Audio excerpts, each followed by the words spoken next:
Alors, j'ai tapé FEDER sur Google. Je suis tombé sur un DJ Deep House. C'était pas ça puisque j'aimerais qu'on m'explique le Fonds européen de développement économique et régional. Il y a quelqu'un ? Le FEDER, c'est un des fonds que l'Union européenne a décidé de consacrer au développement de ses États membres. Merci Madame Colette. Et donc ? Nous avons la possibilité de déposer des projets qui, sur une période donnée, vont correspondre aux thématiques et aux critères que l'Union européenne a fixés. Plusieurs projets à Verviers, Dizon, Dolin et oui entrent dans ce cadre. Et pour nous en parler plus en détail, Catherine Colette de l'ASPI et Jean-Frédéric Deliège de la SPAC répondent à 3 questions.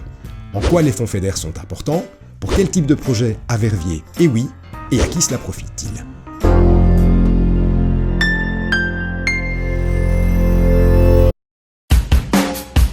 Vous l'avez compris, la Wallonie est en pleine transformation, et c'est le cas notamment en province de Liège.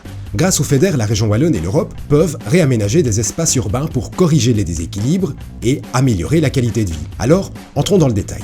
La région de Verviers d'abord. Des travaux sont prévus pour un montant de 500 millions d'euros. Il y a le projet de l'île Adam à Verviers où il y aura la requalification, l'assainissement d'un site économique d'environ 1,5 hectare. Alors le site de l'île Adam, qui est une ancienne usine textile en réalité, va être dépollué dans un objectif de redéploiement, de redéveloppement urbain. Nous allons analyser au fur et à mesure les matériaux qui vont être déconstruits de façon à conserver d'un côté ceux qui sont sains et d'envoyer en centre de traitement agrégé ceux qui sont pollués. Et ce qu'on peut dire à ce stade, c'est que la démarche de la SPAC est complexe. Lorsque le bâtiment est déconstruit, on procède aux investigations des sols. Les investigations des sols permettent de savoir ce qu'il y a comme polluants dans les sols, de savoir en quelle quantité ils s'y trouvent et de savoir où ils se trouvent.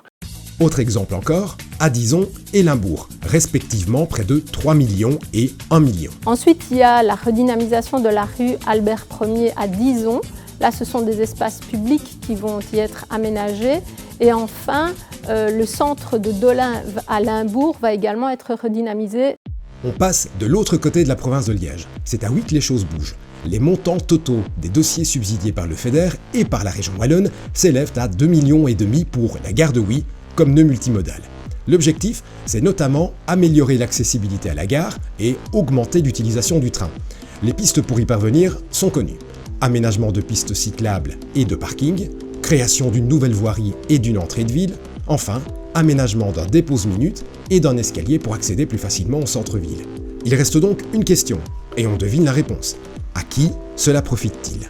Les premiers bénéficiaires, ce sont évidemment les propriétaires des sites, souvent des propriétaires publics comme la ville de Verviers ou peut-être la commune de Dizon ou encore celle de Limbourg.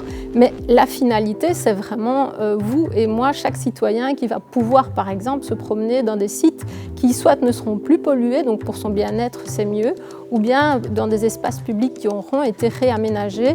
Et donc là, pour la vie quotidienne, c'est effectivement quelque chose d'agréable qui n'est peut-être pas à la portée de toutes les communes s'il n'y avait pas des fonds comme les fonds FEDER.